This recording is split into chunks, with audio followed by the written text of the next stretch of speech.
Assalamualaikum warahmatullahi wabarakatuh. Perkenalkan, nama saya Naila Almisabita dari kelas 12F. Pada kesempatan kali ini saya akan membacakan cerpen Sepotong Senja untuk Pacarku versi jawaban Alina. Sukap yang malang, senja yang kau kirimkan sudah kuterima.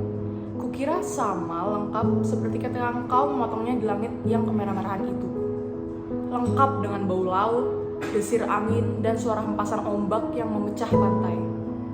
Ada juga kepak burung-burung, lambaian pohon-pohon nyiur dalam kekelaman, sementara di kejauhan perahu layar merayapi cakrawala dan melintasi matahari yang sedang terbenam. Aku pun tahu Sukap, senja yang paling kemas-emasan sekalipun hanya akan berakhir dalam keremangan menyedihkan ketika segala makhluk dan benda menjadi siluet lantas menyatu dalam kegelapan. Kita sama-sama tahu, keindahan senja itu kepastiannya untuk selesai dan menjadi malam dengan kejam. Manusia memburu senja kemana-mana, tapi dunia ini fana Sukap. Seperti senja, kehidupan mungkin saja memancarkan gilang gemilang, tetapi ia berubah dengan pasti. Waktu mengubah segalanya tanpa sisa, menjadi kehitaman yang membentang sepanjang pantai. Hitam, sunyi, dan kelam. Rupa-rupanya dengan cara seperti itulah dunia ini mesti berakhir. Senja yang engkau kirimkan telah menimbulkan bencana tak terbayangkan. Apakah engkau tahu suratmu itu baru sampai 10 tahun kemudian? Engkau tidak akan tahu Sukap. Seperti juga engkau tidak akan pernah tahu apa yang terjadi dengan senja yang kau kirimkan ini. Senja paling tidak berharga dalam hidupku Sukap. Senja sialan yang paling tidak mungkin diharapkan manusia. Senja ini baru tiba setelah 10 tahun. Karena tukang pos yang jahil itu rupanya penasaran dengan cahaya merah kemas-emasan yang memancar dari amplop itu Sukap. Cahaya itu telah mengganggunya sejak ia menggenjot sepeda dari kantor pos, berkilau-kilau dan memancarkan di tas surat yang tergantung di boncengan sepeda. Begitu rupa sehingga cuaca siang hari menjadi kacau. Angin menderu dan ombak terdengar menghempas-hempas. Meskipun ia bersepeda mendaki bukit kapur, demikianlah, maka ia suatu ketika berhenti. Dari dalam tas itu terdengar suara-suara. Ia buka tas itu dan ia melihat amplop Federal Express yang sudah tidak putih lagi, melainkan merah kemas-emasan Sukap. Seperti senja dengan matahari terbenam di balik cakrawala. Tukang pos itu mengambil amplop tersebut, menimang-nimangnya agak berat juga. Maklumlah, bukankah amplop itu berisi senja Sukap? Senja dan matahari merah membara yang turun perlahan-lahan di balik cakrawala, seperti semua senja yang ada di balik kartu pos. Tapi yang kamu kirim itu bukan kartu pos Sukap. Yang kau kirim itu senja di tepi pantai dengan hempasan ombak, bau laut, dan angin yang asin. Kau pikir berapa ton beratnya pasir di sepanjang pantai itu Sukap? Kira-kira sedikit dong. Masih lumayan tukang pos itu kuat mengenjot sepedanya mendaki bukit kapur.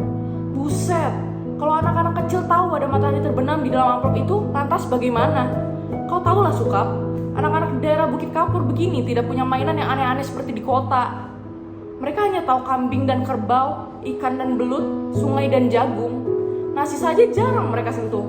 Anak-anak yang tidak pernah tahu mainan robot berjalan dengan cahaya di dadanya yang berkedip-kedip pasti akan penasaran sekali dengan cahaya senja yang memancarkan berkilauan merah dan kemas-emasan itu Sukap.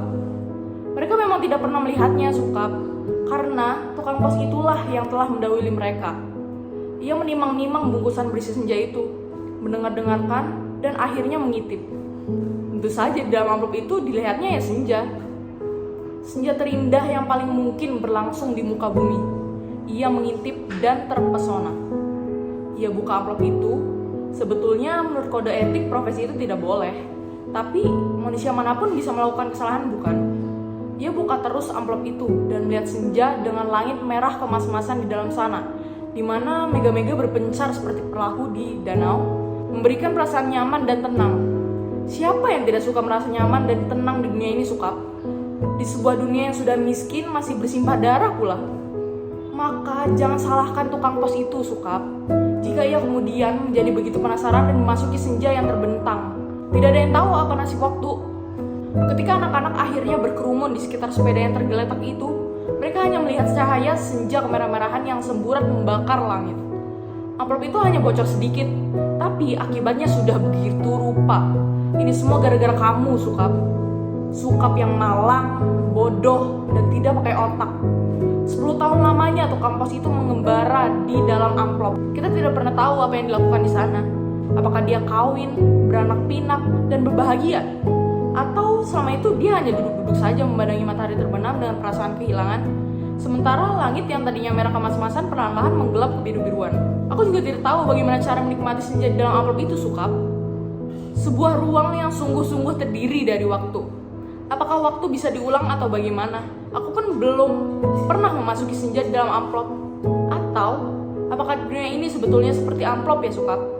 Dimana kita tidak tahu apa yang berada di luar diri kita, dimana kita merasa hidup penuh dengan makna, padahal yang menonton kita tertawa-tawa aja sambil berkata, kasihan betul manusia. Apakah begitu, Sukap? Kamu yang suka berhayal barangkali tahu. Tapi aku tidak mau hayalan. Aku tidak mau kira-kira, meskipun usaha kira-kira itu begitu canggihnya sehingga disebut ilmiah. Aku mau tahu yang sebenarnya. Apakah ada yang menyaksikan kita sambil tertawa-tawa? Kalau iya, apalah artinya hidup kita ini, Sukap? Tidakkah nasib manusia memang seperti ikan yang diternakkan hanya untuk mengisi akuarium di ruang tamu seseorang yang barangkali juga tidak terlalu peduli kepada makna kehidupan ikan-ikan itu? Aku tidak pernah tahu, tidak ada seorang pun yang tahu apa yang dialami tukang pos itu di dalam amplop.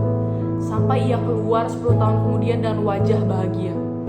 Ia sudah 10 tahun menghilang di dalam amplop, tapi ia tidak tampak bertambah tua. Apakah waktu di dalam amplop tidak bergerak? Tepatnya, apakah senja di dalam amplop itu tidak berhubungan dengan waktu? Apakah tidak ada waktu di dalam amplop Federal Express itu? Apakah aku harus peduli dengan semua ini, Sukap? Apakah aku harus peduli? Kamu betul-betul merepotkan aku, Sukap. Dasar laki-laki tidak tahu diri. Sukap yang malang, goblok, dan menyebalkan. Kamu tahu apa yang terjadi 10 tahun kemudian? Tukang pos itu tiba di depan rumah kami. Iya, rumah kami. Setelah 10 tahun banyak yang terjadi dong, Sukap. Misalnya bahwa aku kemudian kawin, beranak pinak, dan berbahagia. Jangan kaget, dari dulu aku juga tidak mencintai kamu, Sukap. Dasar bego. Dikasih isyarat tidak mau mengerti. Sekali lagi, aku tidak mencintai kamu. Kalau aku toh kelihatan baik selama ini kepadamu, terus terang, harus kukatakan sekarang, sebetulnya aku cuma kasihan. Terus terang aku kasihan sama kamu, Sukap. Mencintai begitu rupa, tapi tidak tahu yang kamu cintai sebetulnya tidak mencintai kamu. Makanya jangan terlalu banyak berhayal, Sukap. Pakai otak dong sedikit. Hanya dengan begitu kamu akan selamat dari perasaan cintamu yang tolol itu. Tapi bukan cinta yang sebetulnya ingin kuceritakan kepadamu, Sukap. Soal cinta ini sama sekali tidak penting. Kamu harus tahu apa akibat perbuatan kamu ini, Sukap. Mengirim sepotong senja untuk orang yang sama sekali tidak mencintai kamu. Tahu apa akibatnya? Begitu tukang pos itu pulang setelah menceritakan kenapa kiriman Federal Express bisa terlambat 10 tahun, kubuka amplop berisi senja itu, dan terjadilah semua ini. Apa kamu tidak tahu, Sukap? Senja itu meski cuma sepotong, sebetulnya juga semesta yang utuh. Kamu kira matahari terbenam itu besarnya seperti apa? Seperti apem. Kalau sepotong senja itu di dalam amplop terus sih tidak apa-apa. Tapi ini keluar dan lautnya membludak tak tertahankan lagi. Bagaimana aku tahu amplop itu berisi senja, Sukap? Aku bukan penghayal seperti kamu. Hidupku penuh dengan perhitungan yang matang. Aku tahu betul untung rugi setiap perbuatan. Pertama, apa untung ruginya untuk diriku sendiri. Betapa pentingnya hidupku selamat demi suamiku dan anak-anakku. Pura-puranya aku ini juga perempuan yang setia. Itu pula sebabnya, sebelum maupun sesudah kawin, aku tidak sudi berhubungan dengan kamu, Sukap. Lagi pula, aku tidak mencintai kamu. Mau apa? Tapi kamulah yang tidak tahu diri, mengirim senja tanpa kira-kira. Dunia ini jadi berantakan, tau? Berantakan dan hancur lebur tiada terkira. Setelah amplop itu kubuka dan senja itu keluar, matahari yang terbenam dari senja dalam amplop itu berbenturan dengan matahari yang sudah ada. Langit yang biru bercampur aduk dengan langit kemerah-merahan yang terus-menerus berkederap, menyilaukan karena cahaya kemas-kemasan yang menjadi semburan tak beraturan. Senja yang seperti potongan kue menggelegak, pantai terhampar seperti permadani di atas bukit kapur, lautnya terhempas langsung membaciri bumi dan menghancurkan segala-galanya. Bisalah kau bayangkan, Sukap, bagaimana orang tidak panik dengan gelombang raksasa yang tidak datang dari api tapi dari atas bukit. Air bah membajiri bumi seperti zaman Nabi Nuh. Dunia menjadi gempar, tidak semua kapal dan perahu yang ada cukup untuk seluruh umat manusia kan? Lagi pula sampai kapan kapal dan perahu itu bisa bertahan? Tiada satu kota pun yang selamat. Lautan dari senjamu yang membuat langit merah membara itu menghempas dan membanjiri bumi dengan cepat sekali.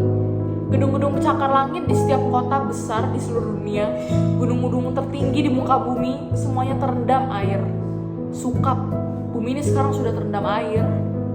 Di mana-mana air dan langit senja tak kunjung berubah menjadi malam. Segalanya kacau, Sukap, gara-gara cintamu yang tak tahu diri. Sukap yang malang, paling malang dan akan selalu malang. Aku menulis surat ini dengan kertas dan pena terakhir di dunia, di atas puncak Himalaya. Di depanku ada sebuah sampan kecil dengan sepasang dayung dan sebungkus super mie. Itulah makanan terakhir di muka bumi. Sang manusia yang menjadi pengembara laut di atas kapal dan perahu telah mati semua karena kehabisan bahan makanan maupun mayat teman-temannya sendiri. Manusia memang banyak akal, tapi menghadapi senja dari dalam amplop itu tidak ada jalan keluar. Banyak orang mempertanyakan diriku, kenapa aku membuat dirimu begitu cinta menggebu-gebu? Padahal cinta secuil pun juga tidak, sehingga kamu mengirimkan sepotong senja itu kepadaku dan tumpah ruah membanjiri bumi. Tapi coba katakan, itu bukan salahku toh, Suka. Aku tidak mau disalahkan atas bencana yang menimpa umat manusia. Kenapa cinta harus menjadi begitu penting sehingga kehidupan terganggu? Ini bukan salahku. Air laut kulihat makin dekat. Setidaknya setengah jam lagi tempat aku menulis surat ini sudah terendam seluruhnya. Aku akan naik perahu, mendayung sampai teler, makan super mie mentah, lantas menanti maut. Akan kukirimkan kemana surat ini? Barangkali kamu pun sudah mati, Sukap. Semua pengembara di lautan ini sudah mati. Sedangkan di puncak tertinggi di dunia ini tinggal aku sendiri. Dari hari ke hari memandangi senja yang selesai, di mana matahari tidak pernah terbenam lebih dalam lagi. Semesta dalam amplop itu telah menjadi pemenang dalam benturan dua semesta. Namun, semesta dalam amplop itu cuma sepotong senja. Sehingga dunia ini memang tidak pernah akan sama lagi. Kalau aku mati nanti, bumi ini akan tetap tinggal senja selama-lamanya. Dengan matahari terbenam separuh yang tidak pernah turun lagi. Langit merah selama-lamanya, lautan jingga selama-lamanya. Tetapi tiada seorang manusia pun memandangnya. Segenap burung sudah punah karena kelelahan terbang tanpa henti. Tinggal ikan-ikan menjadi penguasa bumi. Di kejauhan, kulihat ikan paus merah yang menjerit sedang sedih. Sukap, aku akan mengakhiri surat ini. Akan kulipat menjadi perahu kertas dan kulayarkan ke laut lepas. Bukan tidak mungkin surat ini akan terbaca juga. Entah bagaimana caranya, namun siapapun yang menemukannya akan membaca kesaksianku. Jika tidak, aku pun tidak tahu apa nasib waktu. Kupandang senja yang abadi sebelum melipat surat ini. Betapapun semua ini terjadi karena cinta, dan hanya karena cinta. Betapa besar bencana telah ditimbulkan ketika kata-kata tidak cukup menampungnya. Kutatap senja itu masih selalu begitu, seperti menjanjikan suatu perpisahan yang sendu. Selamat berpisah semuanya, selamat tinggal. Alina, Pondok Aren, Sabtu 10 Februari 2001, jam 20:45.